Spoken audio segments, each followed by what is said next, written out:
up, guys? Nick with Renowned Reptiles here. I'm here with my buddy Grant from GX3 Reptiles. We are checking out this awesome project that he's been working on. He's building basically a reptarium right here in Sacramento to go along with his reptile store. This guy produces awesome animals. He has huge monitor lizards. I can't wait to show you what's in the works. Let's go check it out. All right, Grant, show us around. All right, so we've got, this is gonna be the fish room here. So we'll have all of our fish for sale in there. This room is gonna be the reptiles that are for sale. We've got some cool artwork in here. Yeah. This is going to be kind of a gallery. We're going to have a bunch of bioactive setups ready to go. You can buy those, or you can buy the products and make them yourself. This is all going to be a nice clean showroom. No shelves. Everything is going to be on like the slat wall. Right here, this hole from basically the end of that snake to that corner is going to be this cool aluminum rack that's going to hold a bunch of acrylic enclosures with a bunch of baby ball pythons, corn snakes, even there's going to be a fish section with some cool betas and stuff like that. That a lot of stuff is the stuff that we breed in-house, or that we get from local breeders like Nick. Back here, this is kind of our breeding area for the larger animals. So these are our big monitor enclosures that are, they're still definitely work in progress. My buddy Jim is currently helping me out with all this really cool stonework. So these will all have waterfalls, 100-gallon ponds, easy water changes, really cool. So we've got 5 of these big enclosures. And so these corner ones. Corner one is huge. Huge enclosures. So you can kind of see the bones here before the guy comes in and does his artwork with the cement. This is how it kind of starts, and then they start just, you know, building the enclosures based off the animal needs. Very nice. Yeah, so that one, the 2 corner ones, the back wall is over 15 feet long. So they're pretty good sized enclosures. Over here we've got exhaust fan so that we can vent out all the rodents. Now, I think this needs some attention because this is a big deal. When you own a pet shop and you also try to keep rodents, a lot of people don't want to come just look because they can smell the rodents and they think reptile shops stink. Literally, this is an industrial hood that looks like mega hoods from when I cooked in a kitchen back in the day. Yep. This is going to pull all that stink and pull it out of the building so it always smells nice in this room. Yeah, we're gonna, working with Jesse right now, we're gonna have 3 of their nice new rodent racks right here from Freedom Breeder. It's gonna be awesome. So once we get those in here. Dude, genius at work. This is gonna be the python breeding room. Huge, this is way bigger than what you got right now. Yeah, so this is gonna be all Freedom Breeder racks in here. It's gonna be really cool. I breed a lot of different types of pythons. I breed bloods, balls, blackheads, walnuts, rings. I mean, lots of pythons. So this is gonna be like all the python breeding. We're also going to be having some bug breeding in here. The superworms, dubia roaches, mealworms, all this stuff. And I'm actually working with Jesse from Freedom Breeder on that too to make some insect breeding racks. So that'll be really cool. Wow. This is kind of our wet room. We'll have a nice big stainless sink in here for cleaning, doing dishes, stuff like that. This whole wall is going to be some nice acrylic tanks for aquariums for breeding our fish, where we'll be breeding a lot of different types of freshwater fish. We'll also have frogs set up over here for breeding kind of tropical frogs, Amazon milk frogs, Vietnamese mossy frogs, white street frogs. Wow. And so you were saying earlier that the temperature in this room and the python room is going to be what? Yeah, so I'm going to keep, this whole room is always going to be 82 degrees, 80 to 82. It's going to be pretty dialed in. And then the humidity is always going to be around 60 to 70% all the time. Nice. So dialed in. Great. And that's about it. Let's go check out the shop and see what animals you got right now. Coming over here. Sounds good. So Grant's got these really nice outdoor enclosures all the way out here, being able to move the reptiles inside and out. And we have tegus out here. Fortunately, we can still keep these things in California. But this thing's neon red. Yeah. What is this? This is a red tegu. So he's awesome. Just a beast. Yeah, look at the jowls on that guy. Yeah. So he's obviously friendly. Yeah, so the reds, I personally like the reds the best. One thing to keep in mind about the reds though, they can't handle the cool temperatures as well as the black and whites. So these guys definitely need to come inside during the winter time. Is that because they lack the dark pigment to kind of soak up any heat that is there, or what do you think? You know, I don't know. They just, I think it's from where they're from naturally. Oh. So they're not. So that's a locale, it's not necessarily a mutation. It's a different species. Oh, okay. Yeah, so then the black and white. So the black and whites, they can handle a little bit cooler temperatures. They do better in Florida. All my tegus will come in the wintertime. One of those big enclosures actually will be temperature controlled, so it gets down to about 50 degrees during the wintertime. Yeah. So they can still get a good hibernation, or brumation actually. Right. And then they go back out in springtime, usually around March. This is awesome, man. Yep. Yeah, all tegus going all the way down? Yeah, these are all tegus. What about the albino one? Is that the shop? Oh yeah, those don't go outside. The famous one.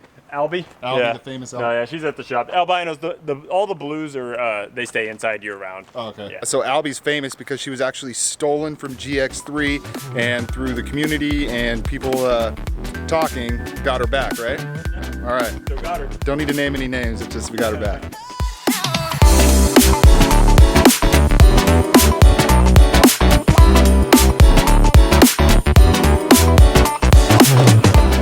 We're back here at the shop with Grant. Now we got our masks on, of course. This is Rudy, the black dragon. Look at this. So she's going to be in the big enclosure that had some of the cement work done already. Got it. That's going to be her enclosure. Very curious. Want to check out the camera. She's a good girl. She's about almost 8 years old. Sweet. She's a very nice animal.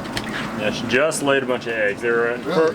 infertiles, unfortunately, but but I do have one of her babies that just hatched that I could show you guys too. Yeah, let's do that. Yeah, this is so. Oh wow. Tame right out of the egg. Oh my god. Focus camera, please. There we go. Dude, this is a tiny baby black dragon, captive bred by Grant here at GX3 Reptiles. How old is it? Just a few weeks old.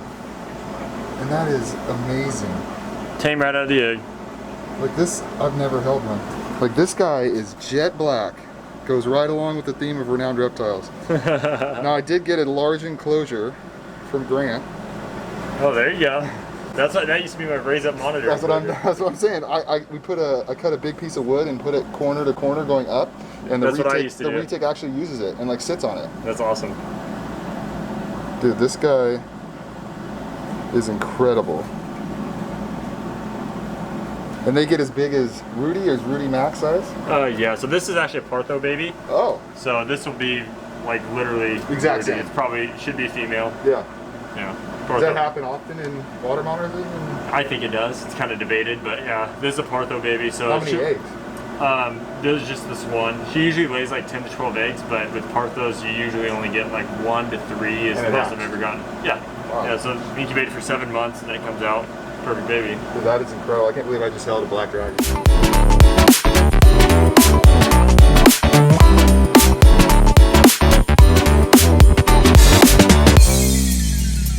Monday-old Jacksons. They're actually rainbow Jacksons chameleons. Oh my god, so little. Yep. Look how tiny that thing is. Cute. Oh, yeah, you're tough. Oh, the water spray. He's getting misted. Male. It's a monsoon. Yeah, this is just a raise up tank. Just raising them up. These guys were like the size of a quarter 6 weeks ago. Are those albinos or the caramels? Or? So those are snows and caramels. Wow. Look at the tiny little one. That's a razorback musk there. Look at that thing. It's so cool. Yeah, this is just a tiny raise up tank.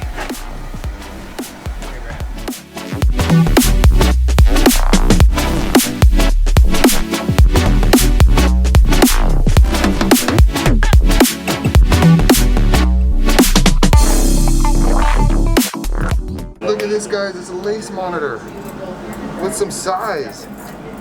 I got to hold a baby at the Anaheim show. Man.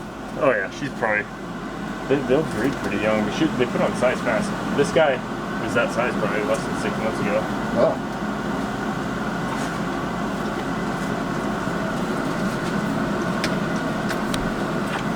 Wow, guys. I'm gonna tear them up a little bit, but Super sharp claws. yeah, I could hear your skin ripping as it jumped off. That was fantastic. Thanks for your sacrifice. Yeah, no problem. Couple tail whips on your way out. Yeah, she's all right. Dinosaur. Can't wait to get him in the big enclosure. I can't tell you how big this is. I don't know. Nicholas, stand close to the glass. He's over 6 feet. Nicholas is 6'1". Look at that thing. That's a dinosaur. Nice shed coming off.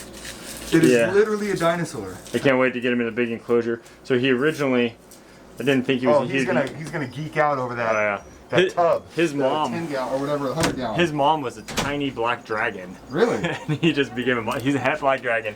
And So he's a yeah, beast. I was thinking he'd be a smaller So did Rudy he size. breed Rudy? Yeah, has. All right, Grant, thank you very much for letting us come tour your new facility and come check out some of the reptiles you do have. I'll put all of his information in the description down below so you can come check out Grant anytime you're in the Sacramento area. He's got amazing animals, amazing products to keep reptiles. Solid dude right here. Thanks, Grant. Thanks, Nick. Appreciate it.